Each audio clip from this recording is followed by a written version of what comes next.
Hey everyone, this is Judi with JLBCrafts. Welcome back to my channel, and if you're new here, thank you so much for giving me a try.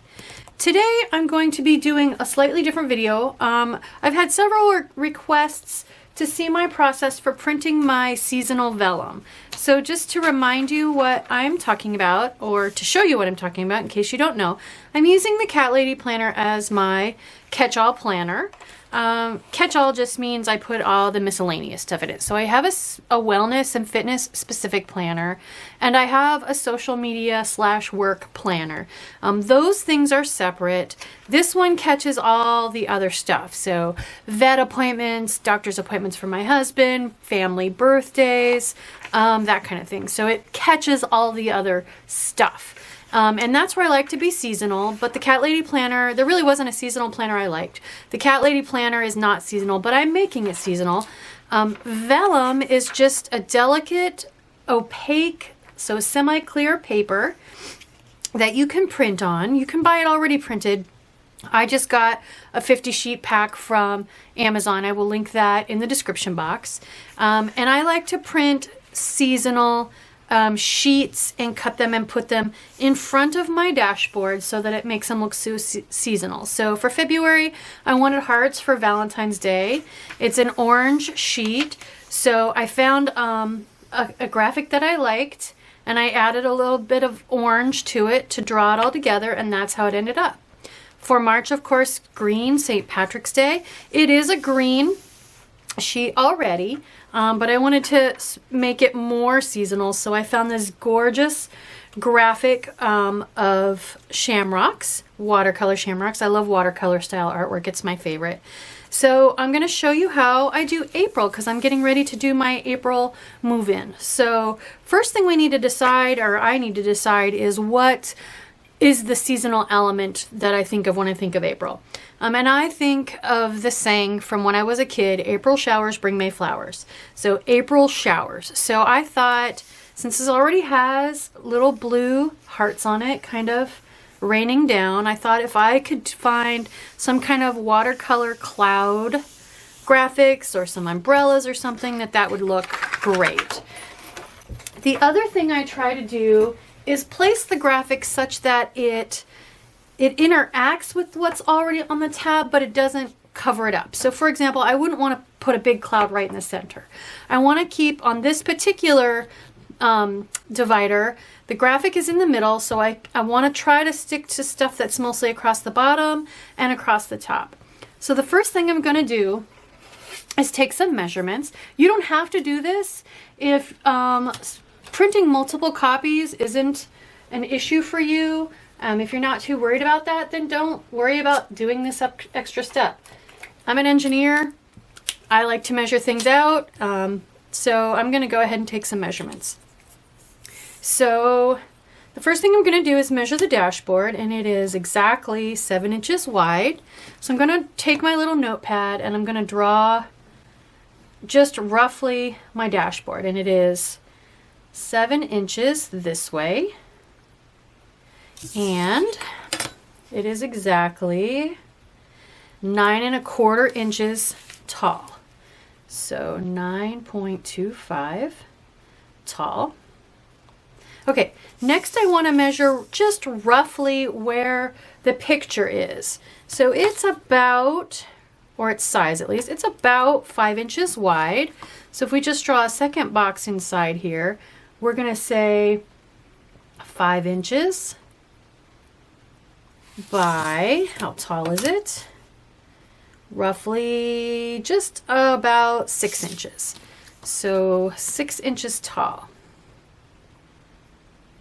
Okay, and then I need to locate this rectangle within this rectangle, right? So I need to know how far down from the top does it start. About 1.5 inches. So this is 1.5. And again, you can totally eyeball this. You don't have to do this. It's a lot of measuring. It's not for everybody. So, and it's 1 inch on this side. It's more because of the punches on this side. So it's about a little under 1 inch on either side to the punch. So I'm just going to say about 0.8. Okay, so now I've got my outside rectangle, my inside rectangle, and how they're spaced versus each other. So now when I go into Canva, which is the same online free program that I used in my How I Make My Own Stickers video, and I will link that in the cards up above, we can go in and manipulate this. So let's switch over to Canva now. All right, so what you see here is my canvas screen. I have, as my canvas, I just picked a letterhead, anything that was 8.5 by 11. I'm going to come over here to Elements, and I'm going to pick just any old rectangular shape.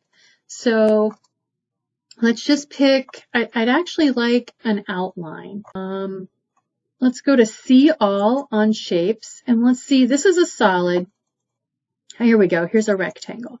And I just clicked it once and it put one over here, but now what we're gonna do is we're gonna size it based on those measurements I took. So my overall divider is 7 inches wide by 9.25 inches tall. So let's drag this to make it, here you can see there it says H, that's the height, 7 inches. And then W is width, and we need the width to be 7 inches. And we need the height to be 9.25 or 9.3, anything like that. So that rectangle, now the outside of that rectangle is the size of my divider.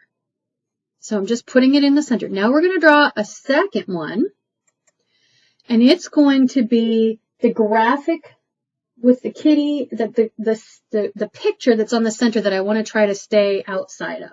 So it was 6 inches tall, so we're going to drag this until H, the height is 6, and the width was 5. So we want it to be 5 inches wide. W is 5.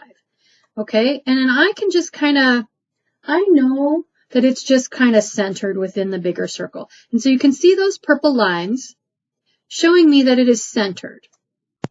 The next thing I need to do is bring my graphics that I want to print, which all I did was go in to Google and do an image search on watercolor rain border or something along those lines. So whatever it is you want to use, if you'd rather do Easter, do a search on Easter. If you want like a cartoon style artwork or just a black outline, or just Google whatever you want and dig around, search around until you find the picture that you like. Here are my pictures. So this was the entire picture. It was rain clouds and umbrellas. And all I did was separate out the rain clouds and the rain from the umbrellas with just the Windows Paint program. So I'm going to put one of these, if I just click on it, it's going to stick it in here on top. So what I can do then is just kind of drag it over. I just drug it over to where the outline of my divider is. And this includes punches. So keep in mind, there will be, and I want it to be to the outside of the outline, not the inside, because remember, my dimensions are to the outside of these boxes. And I'm going to drag it so that diagonally, so it doesn't misshape the clouds. So there we go. I have it all the way from outside edge to outside edge. Now you can see these raindrops. So the other thing, if I want to see my box, I'm just hovering over it. I'm not clicking anything, and it's showing me the outside outline of that box. So the very top, if you remember that graphic, was home is where the heart is. Home is where your cat is. So it looks like that's going to be right about here, really close to this orange cloud. I don't mind the raindrops being over top. So I like that placement. I don't mind it at all. Next thing I'm going to do is click on the umbrellas. I'm over here on the left again. I'm going to click on the umbrellas once, and it just takes the image in the size that it was. I'm going to put it at the very bottom over on the outside of the outside border, and I'm going to drag it diagonally so that it doesn't, again, misshape and stretch the umbrellas. And there you can see they're kind of all around the outside edge and across the bottom, and here's my outline. So you can see it's really not even going to, the graphic was the cat sitting inside the box. So even if it came up to the bottom of the box just a little bit, I wouldn't mind because it's not going to cover the cat. So that's how I size my graphics to make sure that they're roughly where I want them, that they don't obscure parts of the picture that I find are important. And I make sure everything's the right size. Now what you can do is make this just a tiny bit bigger, just in case. But what I'm going to go ahead and do now, I'm going to go ahead and print a copy of this just on normal paper, not on my nice vellum, and not at a super high setting, so that I can go ahead and lay this over the page and make sure I like the alignment. So I'm going to print this. In order to do that, you go to the ... and I'm going to pick download. And it's going to ask me file type PDF. That's fine. And I'm leaving those lines. I'll get rid of those lines once I confirm that I have everything shaped that way I want. Now I happen to be using Firefox. So yes, I'm going to let it go ahead and open with Firefox rather than saving it to my desktop. Once I have it exactly the way I want it, I will save it to the desktop. And I'm going to go ahead and print this, and I'll be right back. So my test print looked great. It was definitely the right height. It just had a tiny little bit of a gray line, which I don't know, you can just barely see it on this side. The reason is because I didn't erase this gray outline. So I'm going to go ahead and erase this, delete. And I'm going to go ahead and erase this one, delete. And it looked great. It's just the size I want. So I'm going to go ahead and do the final print on the vellum. And I'm going to show you guys how I do that. So again, I'm going to choose the ... I'm going to, now that I erased those gray lines, I'm going to choose download. I'm going to pick download. Preparing my design. I'm going to let it go ahead and open it with Firefox, and you'll be able to see this. I'm going to choose up here in the upper right hand corner, I'm choosing the print dialog box.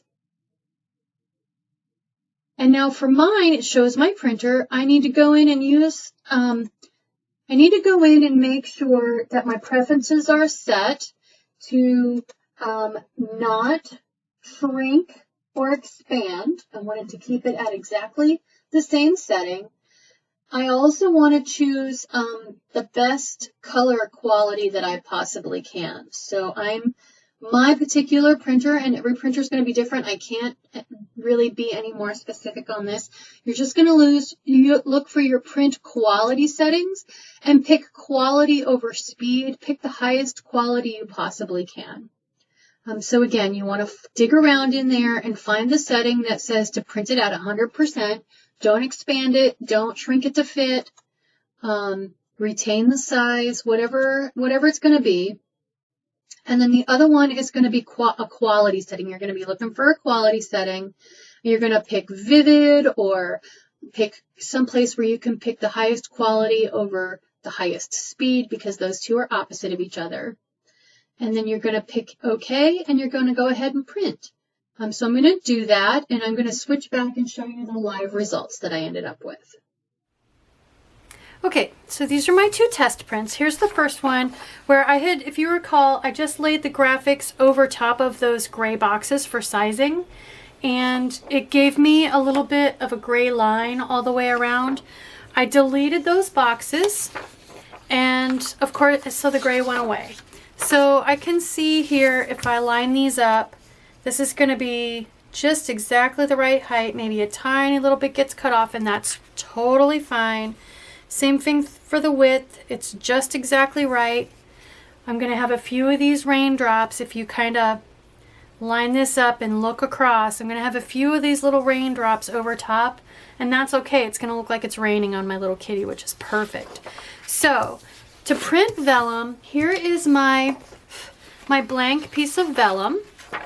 My particular printer, because this is opaque, a little bit see-through, my particular printer does not see the vellum. When I put it in the print tray, it doesn't see it. So I have to cheat. If you have that problem, this is one of the things you can try. I actually take a nice heavy 32-pound piece of plain paper, and I tape this at the top. So if you think about the way your printer sucks in paper. My printer tray is here. Here's my printer. If my printer is here, The tray pulls out.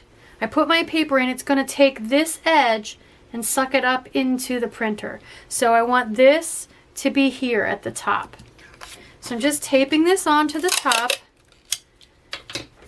And like I said, this is how I can fool my printer. I don't know if this is going to work for your printer. It does not get caught in the rollers on my printer. Use this tip at your own peril. Like I said, my printer, this works just fine. I've done this multiple times.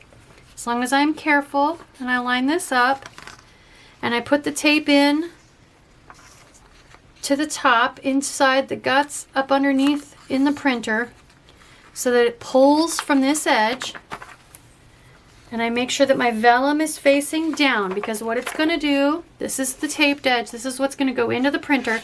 The rollers are going to grab this top edge and pull it up and print on it. So this is the vellum.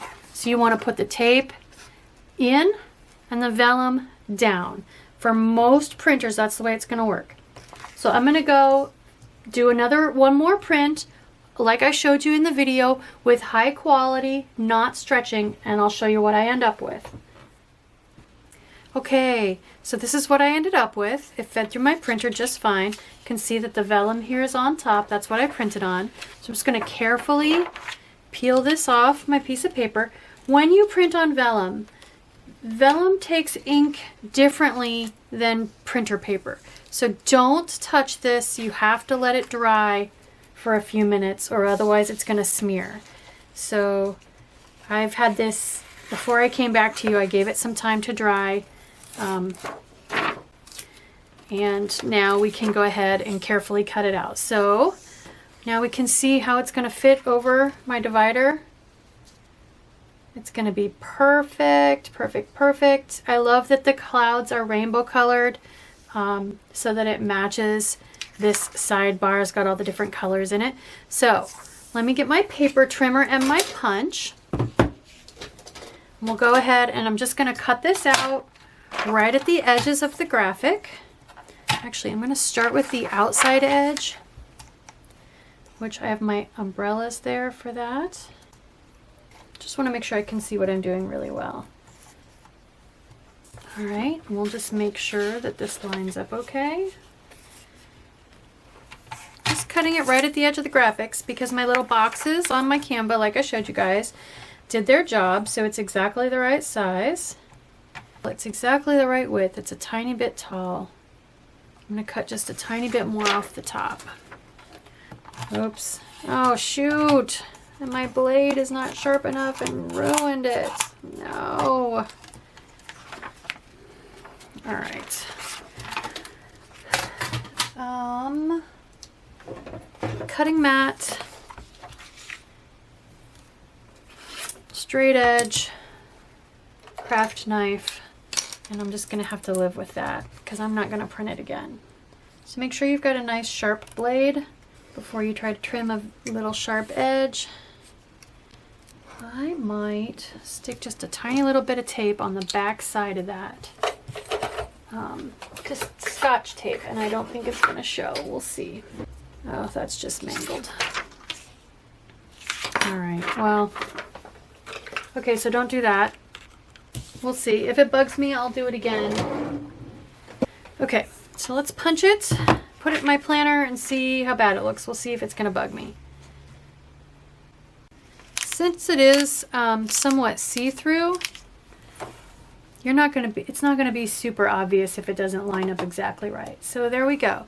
There is my process for printing a vellum to help decorate your planner a little bit more, make it a little more seasonal, or just give it some life if you have a plain tab and you want to add something to it. I hope you like this video. I hope it inspires you to try printing some new things and some new vellum and personalizing your planner more than just what's available at the stores and through the mainstream options.